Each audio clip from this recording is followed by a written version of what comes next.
desde el año 2008 para ahora, nos encontramos que tenemos una economía completamente adicta a la deuda, ¿vale?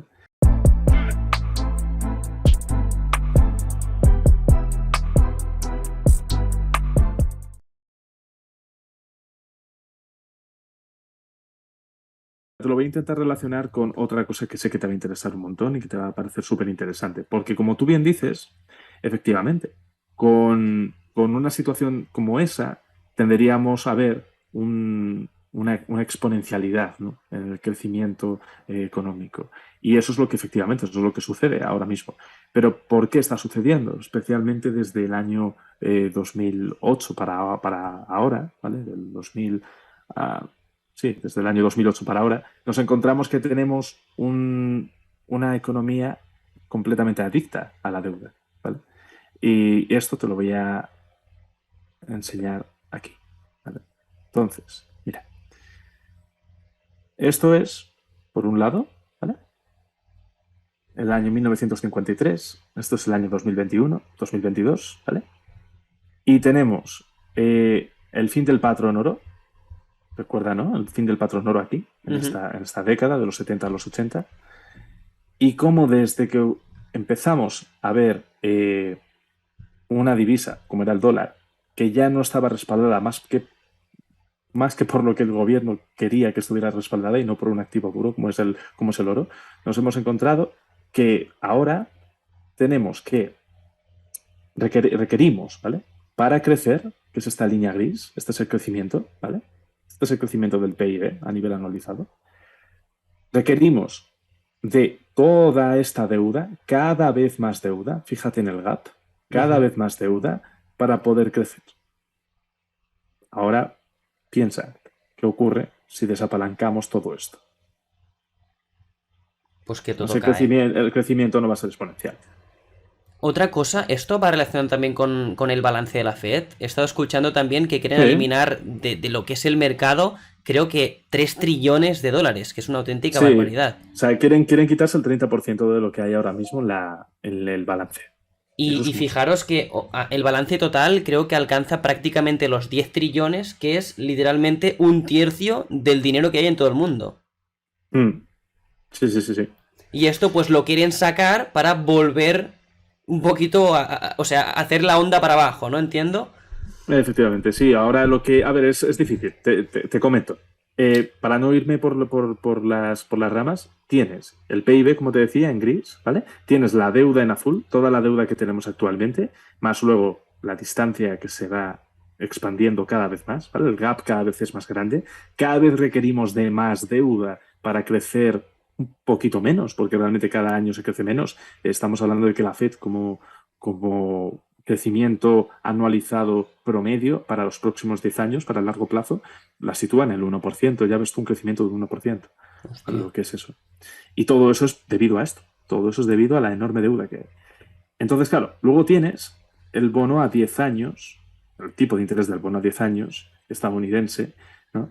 Que desde que sucedió eso, que te comentaba, el evento del fin del patrón oro, cada vez ha estado marcando un coste de financiación más bajo. Cada vez el tipo del bono a 10 años cuesta menos. Tú ten en cuenta que el bono, ¿vale? Esto es lo que te quería explicar, los bonos en cualquier país que tengan una divisa propia, una divisa nacional propia, por ejemplo, Estados Unidos, el dólar, el bono a un año, 2 años, 5, 10 años, 20, 30 años, los tipos de interés de esos bonos representan cuál será el coste del dinero a ese plazo. ¿Sabes? Si actualmente los tipos de interés oficiales a día de hoy están en el 2,5, 2,5%, ¿vale? Los tipos de interés de la Fed, el bono, del plazo que sea, Ujú. representa el tipo de interés al que debería de estar ese, o sea, los fondos federales, los tipos de interés de la Fed, a ese plazo de tiempo. Si, Perdona, sí, pregunta para entender yo un poquito cómo va la cosa. Si está, sí. por ejemplo, al 2%, quiere decir que dentro de X tiempo este dinero valdrá un 2% menos y por eso te están pagando el 2% para cubrirte la pérdida. Eh, ponte, no, o sea, imagínate que tú compras. Voy a ponértelo por aquí. Imagínate que tú coges y compras el bono a 10 años, ¿vale? A día de hoy. A ver si puedo metértelo. Bono a 10 años. ¿Vale? Que está actualmente, si me quiere funcionar, está actualmente en torno al 3,20. A ver, un segundito. 3,34, perdón. 3, no, 3, sí, 3,34%. ¿Vale? Si tú compras el bono a 10 años, te están pagando esto de forma anualizada hasta que venza el bono. Una vez el bono cumpla ya 10 años, ¿vale? Una vez el bono cumpla 10 años desde que lo compraras, ¿vale? Ya no te van a pagar más esto y el Estado, en este caso Estados Unidos, te va a devolver los bonos que compraste, ¿vale? Pero anualmente, una vez que lo compras, imagínate que lo compras hoy, ¿vale? Y esto Tú es estás variable, ¿no? comprando. Esto es variable, o sea, tú depositas el El dinero. tipo de interés es variable. Vale. Sí, el tipo Si de no interés es es variable, fijo. pero tú cuando lo compras, tú cuando lo compras se te fija. Ah, O sea, vale. si yo lo compro ahora, lo compro a 3,34 y voy a tener ese tipo de interés para los próximos 10 años. Vale. ¿Vale? Entonces, ¿qué ocurre con el precio del bono? Que es inverso a su precio. O sea, esto, ¿vale? Esto es el precio real del bono. El del bono a 10 años. Estos son los futuros del bono a 10 años. ¿Vale? Entonces, está en 115. ¿Vale? El precio son 115. Actualmente, por comprar un bono de Estados Unidos a 10 años, me cuesta $115. Ujú. Y su tipo de interés es de un 3,34. Entonces, como puedes observar, parece un espejo. Sí. ¿Vale? Su precio está inversamente correlacionado a su tipo de interés. Cuanto más sube su tipo de interés, más baja su precio. ¿Qué hace entonces un inversor de criptodivisas, de materias primas o de renta variable? Si cree que es buen momento para comprar el bono, ¿vale? Lo va a comprar porque está en una situación de refugio, es decir, que lo consideran, siempre se considera un valor refugio, junto con el dólar. ¿Vale? El dólar es el mayor refugio posible dentro de los mercados financieros, ¿vale? Aunque se devalúe cada año con una inflación de entre el 2 y el 10%, es lo primero que recibe un inversor cuando vende una acción, lo vende a dólares, entonces es el máximo refugio, y luego esos dólares, para seguir dándole rentabilidad y para que puedan batir a la inflación, se los lleva a otra cosa que pueda representar un pasivo, que pueda darle unos intereses sin un riesgo tan alto como la bolsa, los dividendos de la bolsa o el retorno anualizado que te da la bolsa. ¿Vale? Entonces, en este caso, un inversor compraría un bono para refugiarse de una catástrofe en los mercados financieros, ¿vale? O sea, una catástrofe en el mercado de valores. Si cree que el SP500 se va a caer un 50% y la inflación, es lo más importante, aquí el cálculo de la inflación es importantísimo, y la inflación no es más alta que el tipo de interés del bono, ¿vale?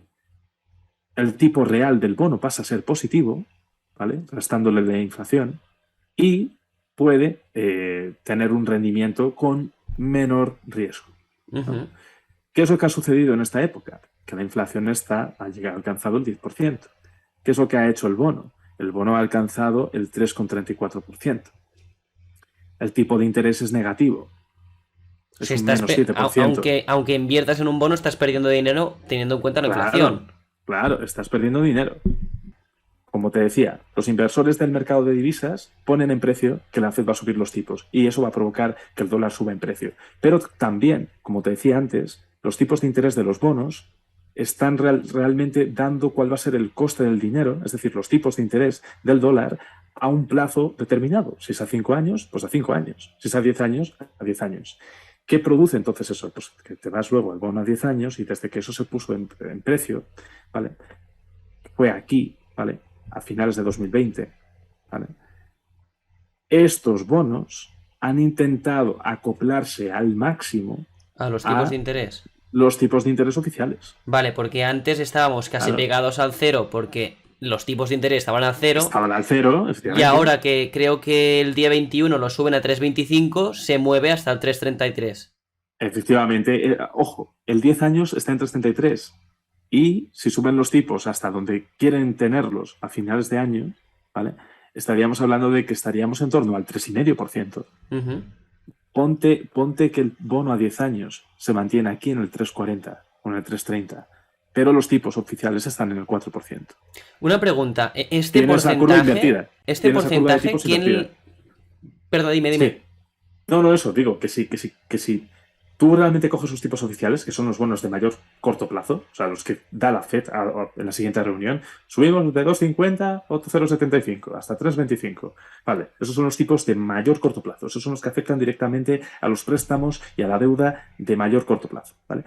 El 10 años, no, el 10 años afecta a la deuda pues, bueno, que está relacionada con ese plazo, con esos 10 años, ¿no? Igual que el 30 años con las hipotecas, con el mercado inmobiliario, Ujú. porque está relacionado con ese tipo de deuda, ¿no? Y los bancos cogen el bono a 30 años para relacionar un poco lo que es el Euribor, ¿no? De una hipoteca, ¿no? A ese plazo, ¿no? Y otros tipos de interés. Entonces, claro, al final lo que ocurre es que si tú tienes los tipos oficiales a día de hoy al 4%, pero los 10 años lo tienes a 3,33, tienes la curva invertida. Porque los de corto plazo te están costando, o sea, te está costando más la deuda a corto plazo, te está costando más financiarte a Ahora 3 mismo. meses Ujú. que financiarte a 10 años. Porque ¿Y qué los ocurre bonos, cuando sucede eso? Los bancos no ganan dinero con eso, con un los bonos a diferencial tan 2 grande. años y ¿Vale? más cortos están a más alto interés. O sea, los bonos a corto plazo ahora mismo, ¿vale? O sea, estamos hablando de los bonos mira, de dos a 30 años, ¿vale? Ostras. El bono a 2 años está en 3,50, el bono a 5 en 3,44 y el bono a 10 está en 3,33, Vale. ¿sabes? El único que está ahí es el 20 años, que está en 3,74, ¿vale? Es el que ya está por encima de todos los de aquí arriba.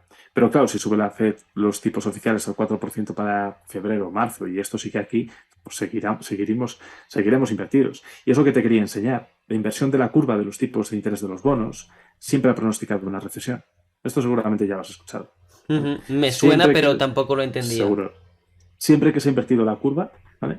Siempre que se ha invertido la curva por debajo del cero, ¿vale? Aquí lo que estoy haciendo es que estoy cogiendo y restando el bono a 10 años, el tipo de interés del bono a 10 años, contra el bono A a 20. 2 años. A 2 años, vale. A 2 años.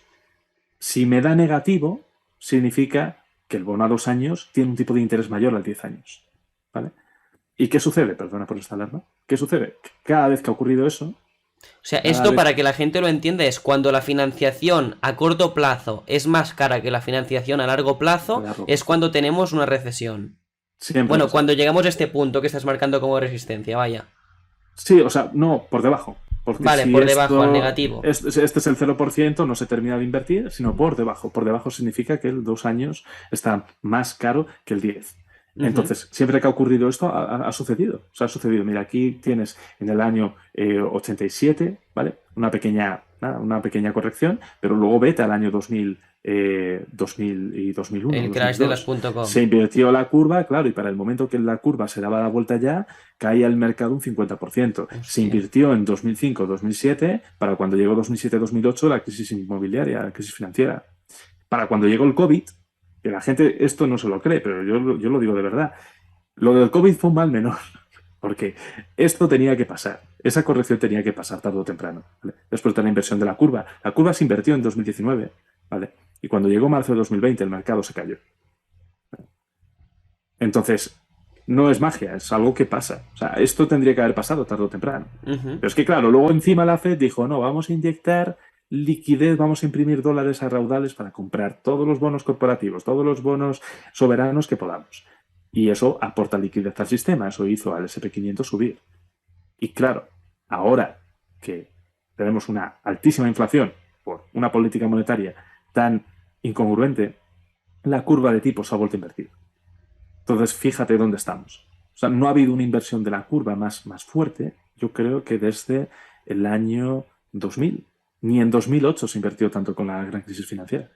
¿Ves? Joder. Hemos llegado hasta aquí, hasta el menos 0,50. Y ahora Vamos, estamos que volviendo. estamos a punto de entrar. O sea, que lo Claro, que la hemos bolsa ya visto se ha ahora no es caído. nada. Claro, nada, nada. Lo que hemos visto ahora mismo no es nada. Entonces, la bolsa se ha caído ya un 30%. Ha hecho mínimos de un 30%. ¿Vale? Y el problema no es cuando se invierte, el problema es cuando se da la vuelta. Porque cuando se da la vuelta, lo que significa es que los bonos a 2 años están empezando a bajar muy rápido y los bonos a 10 años se mantienen. ¿Por qué bajan muy rápido? Porque la FED está bajando los tipos de interés a corto plazo. ¿Por qué lo hace la FED eso? Porque normalmente hay una recesión, ha roto algo, normalmente ha roto el mercado inmobiliario, se ha roto alguna burbuja, ¿no? Y ahora tiene que ir corriendo para que el desempleo no suba, ¿no? Y la recesión no se haga una depresión. Tiene que bajar los tipos enseguida. Y los tipos a corto plazo son los primeros que se pegan a ese cambio de política, mientras que los de largo plazo, el 10 años, se mantiene más ahí, ¿no? Y eso es lo que hace que la curva se dé la vuelta y justo es cuando se da la vuelta que vienen los crashes, vienen los grandes crashes de un 40-50%, muy gordos, muy gordos. O sea que como mínimo podemos visitar niveles pre-COVID básicamente para hacer este reset que necesitamos. JP Morgan está hablando de que ve al S&P en torno a los 2.800 puntos y eso es desde... Y ahora no estamos sé, en 3.900. Y ahora estamos en 3.900, sí. O sea, igual queda otro 30, otro 40% más desde donde estamos.